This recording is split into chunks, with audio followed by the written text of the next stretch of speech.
안녕하세요. 책 읽어주는 아빠입니다. 이번에는 명저 시리즈 역대 최대의 투자가 버핏의 재무제표를 읽는 힘, 메리어 버핏, 데이빗 클라크. 기본부터 배우는 영구 보유해야 할 우량주를 발견하는 58가지 룰이란 부제가 있습니다. 이 책의 주요 내용은 연속적으로 보유할 수 있는 우량주를 발견하는 방법에 대해서 소개하고 있습니다.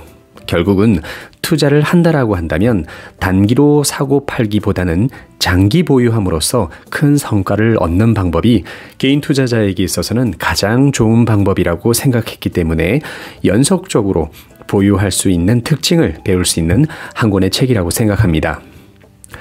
책 표지만 보기에는 굉장히 어려운 책으로 보입니다만 실제로 읽고 나면 의외로 초보적인 내용을 가르쳐주고 있습니다. 초심자에게도 추천할 만한 책이라고 볼 수 있습니다. 재무제표를 읽는 방법에 대해서는 저도 개인적으로는 알고 있지만 이 책을 보면 이런 관점에서도 볼 수 있겠구나 하고 새로운 시점에 발견을 할 수 있습니다. 재무제표 정도는 알고 있습니다 라고 말씀하시는 분들에게도 새로운 관점에서 볼 수 있지 않을까 합니다. 펀더멘탈 분석 관점에서 본다면 숫자만 보고 판단하는 것으로 다들 알고 계십니다만 단순한 숫자뿐 아니라 그 이면에 있는 사실을 기반으로 분석하고 있어서 참조할 만합니다. 책에서는 58가지 방법에 대해서 설명하고 있습니다만 그 중에서도 6가지 정도가 눈에 띄고 재미있어서 소개하고자 합니다. 첫 번째, 우량 주식을 적정 가격으로 사세요.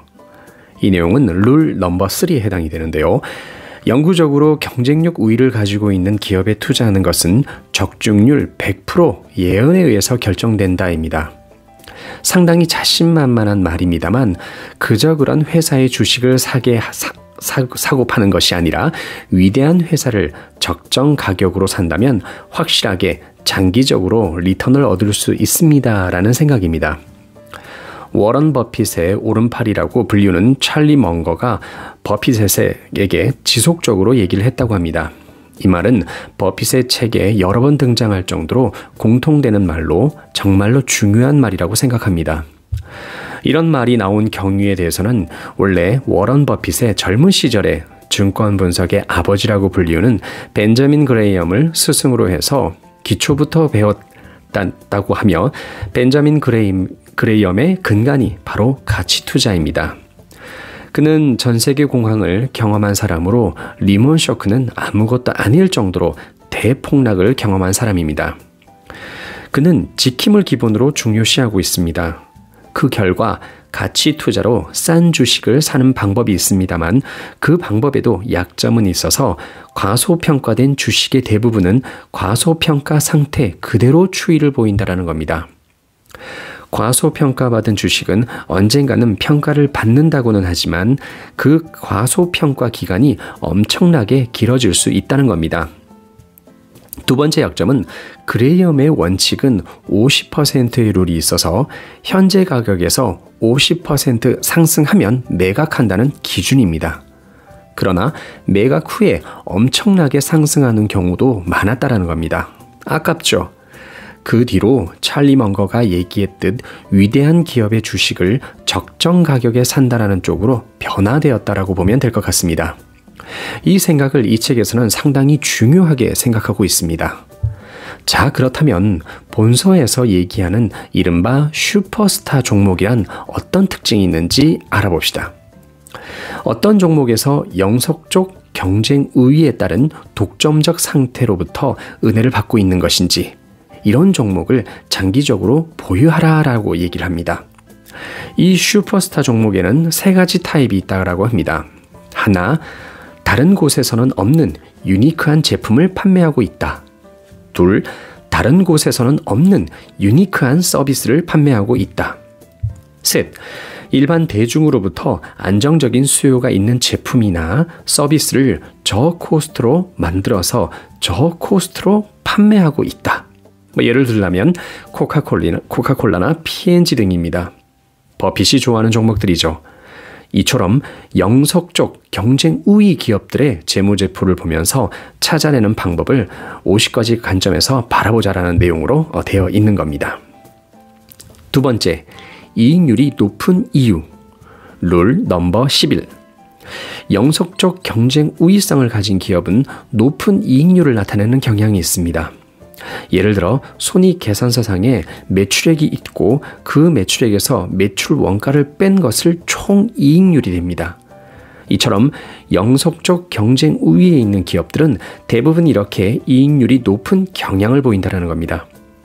버핏이 좋아하는 코카콜라의 경우에는 본사가 집필되는 시점에서 일괄해서 이익률 60% 이익을 지키고 있었습니다. 이익률이 높은 이유는 원가를 상향하는 가격 설정을 자유롭게 할 수 있다는 겁니다. 예를 들어 업계에서 동일한 제품들이 판매되고 된다고 한다면 어디에서 차별화를 할까 하면 가격이 저렴한 곳을 소비자는 요구합니다. 그러면 회사들끼리 가격 경쟁이 일어나게 되고 가격 경쟁이 심화되면 거의 이익이 나오지 않을 정도로 싸게 하지 않으면 업계 전체적으로 목을 조르는 상황이 됩니다. 이런 상황에서 가격 경쟁에 말려들지 않는 기업이야말로 이익률에서 찾아볼 수 있다는 의미입니다. 확실하게 이익을 확보한 상태에서도 고객들이 구매를 계속한다는 것이 바로 영속적 경제 우위성을 가진 기업입니다. 결과적으로 이익률이 높아진다는 겁니다. 세 번째, 연구개발비에 대해서. 룰 넘버 14. 거액의 연구개발비가 필요한 회사는 경쟁 우위성에서 선천적으로 결함은 내포하고 있다라는 내용인데요. 연구개발에 힘을 쏟고 있다라는 것은 어떻게 보면 일반적으로 보면 좋은 것이 아닐까 할 수 있습니다만 영속적 우위성이 있는 것처럼 보이지만 언젠가는 소멸하는 우위성의 가능성이 있다라는 겁니다.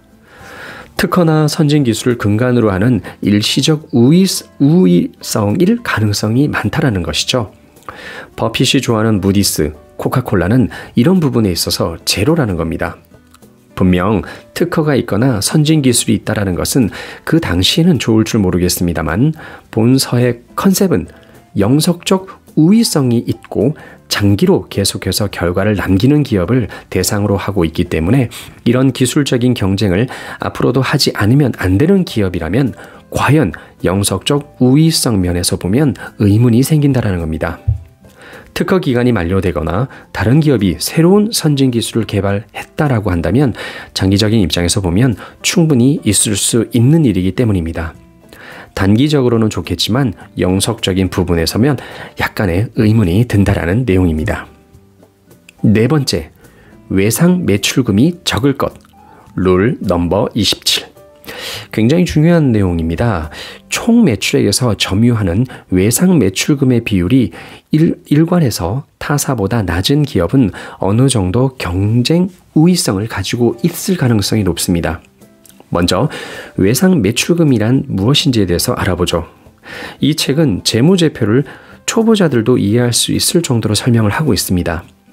파는 사람과 사는 사람이 있죠. 사는 사람이 제품을 받았다라고 합시다. 제품을 파는 입장에서는 미리 돈을 받거나 나중에 돈을 받거나 하는 경우가 있습니다. 예를 들어 돈을 먼저 받고 제품을 만들어서 판매한다라고 합시다.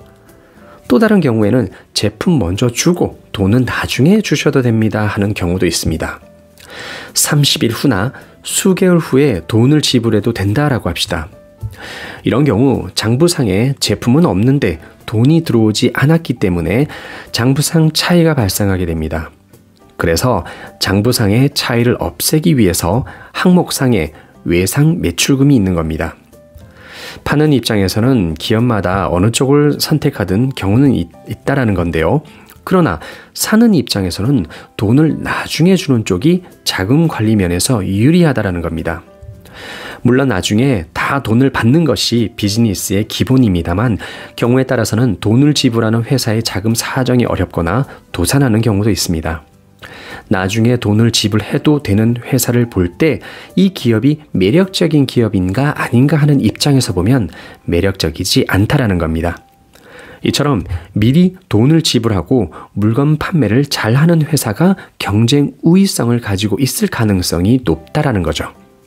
후자처럼 나중에 돈을 받는다면 외상 매출금 항목의 금액이 높아질 겁니다. 이것이 재무제표에 나타나기 때문에 위험성도 있고 현금 흐름이 나빠질 때를 대비하지 않아도 상품에 매력적으로 확실하게 돈을 받고 판매할 수 있는 기업이 바로 경쟁 우위성이 있다라고 말합니다. 외상 매출금을 재무제표상에서 유동자산 항목으로만 보는 것이 아니라 리스크적인 면도 있다라는 것을 기억하시기 바랍니다. 5번째, ROA가 너무 높아도 NG. 룰 넘버 35. 일반적으로는 ROA가 높은 것이 좋다라는 걸로 알고 있습니다. 이익률이기 때문인데요. 그러나 본서에서는 너무 높은 ROA는 주의를 하라고 합니다.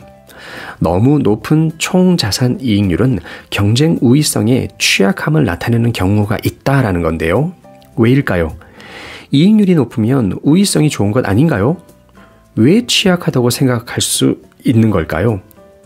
ROA는 총자산분의 순이익입니다. 기업은 총자산이 부족하기 때문에 ROA가 높다라는 것은 한정된 자원으로 이익을 내고 있다고 보기 때문에 일반적으로 높으면 높을수록 좋습니다. 당연하죠. 하지만 본서에서는 다른 관점에서 봅니다. 너무 높은 ROA는 즉 자산 부분, 즉 분모가 적고 이익률이 높다는 의미지만 아주 적은 총자산으로도 시작할 수 있는 장벽이 적은 비즈니스가 아닌가 하는 의무를 가지게 한다는 겁니다. 즉 비즈니스라는 게 게임에 참가하는 참가비가 싸다는 의미로 해석해 봅시다. 즉 더 많은 기업들이 참여할 가능성이 높다라는 겁니다. 그렇게 되면 그 회사를 영속적으로 보유할 수 있습니까? 하는 부분에서 의문이 생긴다라는 겁니다. 이건 세 번째 연구개발비와 동일한 입장에서 지금은 좋을지 모르겠지만 하지만 영구적으로 좋을지에 대한 관점에서 바라본다면 어떨까 하는 좀 의심할 수 있을까 하지 않을까라는 겁니다. 그래서 ROA가 너무 높으면 주의하세요 라고 말씀드리는 겁니다. 6번째, 내부 자금 보유를 착실하게 증가하는 회사가 좋습니다. 룰 넘버 46. 내부 자금 보유를 확실하게 관리하고 장기적으로 증가한다면 영속적 경쟁 우위성을 가진 기업의 특징 중에 하나라고 본다라는 겁니다. 손익계산서에서 매출에서 비용을 빼면 순이익이 남게 됩니다. 순이익의 사용 빈도는 크게 세 가지로 나눠집니다. 배당으로 사용하는 기업이 있거나 자사주 매입을 하거나 내부 자금으로 보유하는 경우가 있습니다. 본서에는 배당을 하든 자사주 매입을 하든 내부 자금을 보유하든 사용하는 건 상관없지만 내부 보유 자금을 계속 늘리는 기업이 좋다고 얘기를 합니다. 내부 자금 보유를 어떻게 산출하냐면 순이익에서 배당금, 자사주 매입을 빼면 산출이 가능해집니다. 배당과 자사주는 주주에게 환원하는 정책이지만 내부 보유는 기업의 발전을 위해서 회사에 투자를 하는 것과 마찬가지죠. 이 책의 일부를 인용하자면 버크셔 해서웨이의 성공 요인은 버핏이 경영권을 잡은 그날 배당 지불을 하지 않았다라는 겁니다. 그 이유는 내부 보유금을 늘려서 경제적 불황, 즉 절호의 기회가 올 때마다 그 내부 보유금으로 투자를 해왔기 때문이다라고 합니다. 이처럼 주주 환원도 좋지만 내부 보유를 통해서 어떤 일이 일어날지 모르는 상황에 대비해야 한다는 겁니다. 이상으로 6가지 내용에 대해서 설명했습니다만 본서에서는 58가지의 시점에서 재무제표를 읽기 위한 포인트를 잘 해설하고 있습니다. 그리고 기본 용어부터 설명하고 있어서 초심자가 배우기에도 좋습니다. 재무제표를 읽을 수 있는 분들에게도 이런 관점에서 보는 방법도 있구나 할 수 있습니다. 재무제표라고 적혀져 있어서 내용이 어렵다는 이미지가 있습니다만 편안하게 읽을 수 있었습니다. 내용 하나하나가 완결되기 때문에 잘 이해할 수 있도록 되어 있습니다. 책 자체가 10년 이상 되었지만 지금 읽어도 충실한 내용으로 되어 있습니다. 장기 투자를 고려하고 계신 분들이나 투자에 대해서 기초부터 배우고 싶으신 분들에게 도움이 되었으면 합니다.